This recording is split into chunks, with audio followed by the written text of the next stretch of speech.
Bismillahirrahmanirrahim. Alhamdulillahirabbil alamin. Wassalatu wassalamu ala Rasulillah. Amma ba'd. Insyaallah kita lanjutkan di pembahasan kita Kitab Tibyan. Di sini di bab ketiga masih tentang penghormatan untuk para menghafal Al-Qur'an dan pelarangan untuk mengganggu mereka. Dilanjutkan dari Jabir bin Abdullah radhiyallahu anhu berkata, anna Nabi sallallahu alaihi wasallam, bahwasanya Rasulullah bersabda, kana yajma'ul baina rajulaini min qatl ahad. Nah, jadi ada perkara di mana seorang itu terbunuh oleh dua orang. Jadi maksudnya ada di dalam peperangan. Jadi siapa yang akan maju lebih dulu? Summa yaqul ayyuhuma aktsar akhdan lil Qur'an. Ditanya, dari dua orang yang telah membunuh musuh Islam ini, siapa yang paling banyak menghafal Al-Qur'an? Fa idza usyira ila ahadihima, kemudian tunjuklah oleh Jabir ini salah satu dari mereka, qaddamahu fil had. Kemudian ditunjuk untuk lebih utama dari yang membunuh ini. Rawi Bukhari.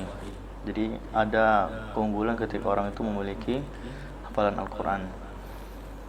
Taib wa Nabi Hurairah radhiyallahu anhu ani Nabi sallallahu alaihi wasallam, dari Abu Hurairah beliau berkata dari Rasulullah sallallahu alaihi wasallam bersabda, Allah azza wa jalla qala, hadis qudsi, bahwasanya Allah Subhanahu wa taala berfirman, man azani waliyan faqad adantuhu bil harb, wa huwa Bukhari. Ini diriwayatkan oleh Imam Bukhari.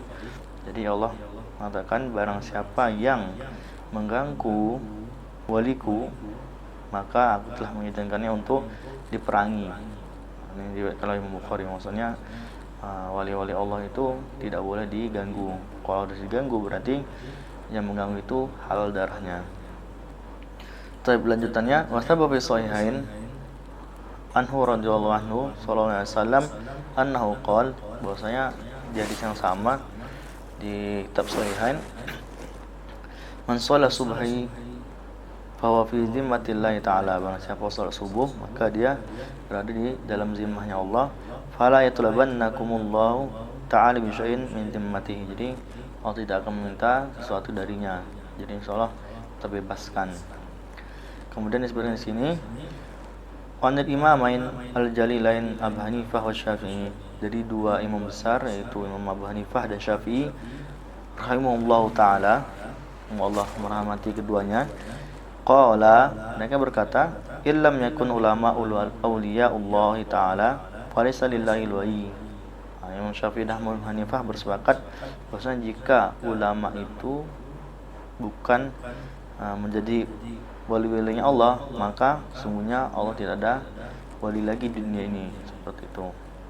Kemudian dijelaskan juga oleh Imam Hafidz Abdul Qasim Ibnu Asakir rahimahullah taala, ini Imam besar Ibnu Asakir, "Ilam ya akhi wafaqanallahu wa iyyakum", bahwasanya beliau berkata, ketahuilah wahai saudaraku, sungguh Allah memberkati kita dan kalian semua atas lima radhatihi, dengan keridhoannya, waja'alna mimman yakhshah, kita menjadi orang yang takut kepada Allah, wa yattaqihi haqqa tuqatih, dan kita bertakwa kepada Allah dengan sebenar-benarnya takwa. Annal luhumul ulama masmumah, beliau mengatakan bahwasanya daging ulama itu beracun. Wa adatullahi bihittaki astari untaqisihim ma'lumah, jadi barang siapa yang benci atau memerangi Allah, maka sudah menjadi maklum para wali Allah yang akan memerangi mereka. Wa annama atlaqa lisanahu fil ulama, dan barang siapa yang lisannya gampang sekali berbicara dengan ulama, bisalbi, dengan perkara jelek dan sebagainya, dia menjelekkan ulama, ibtalahu Allah taala qabla mautih, maka orang itu akan diberikan namanya musibah, bala sebelum matinya. Bimautil qalb, dengan matinya hati. Jadi kalau ada orang sekarang, baik mau orang pemerintah, orang biasa dan sebagainya, orang kaya dan miskin, tiba-tiba dia menghina Allah dan Rasulnya, otomatis dia sudah menjadi musuh bagi para ulama. Bahkan makanya ketika sekarang agama dihinakan, maka ulama berbicara, kemudian ulama pun diperkatakan dan diejek-ejek oleh orang jahil tersebut, otomatis mereka sudah termasuk di sini, mendapat bala di dunia. Sebelum matinya dia sudah mati hatinya. Kenapa Allah dihina, Rasul dihina, ulama dihina. Kemudian beliau Ibnu Asakir membacakan ayat yang menjelaskan tentang fitnah tersebut. Falyahdharil ladzina yukhalifuna an amrihi an tusibahum fitnatun aw yusibahum adzabun alim. Jadi berikanlah tahzir, peringatan kepada mereka yang menyelisih perintahnya Allah, mereka akan ditimpakan fitnah, aw yusibahum adzabun alim, atau mereka akan ditimpakan siksa kelak di yaumil akhir. Itu ancaman bagi mereka yang sering mukhalafah. Tapi ini akhir dari bab ketiga tentang kemuliaan dan larangan untuk mengganggu orang muslim, apalagi mereka menghafal Al-Quran.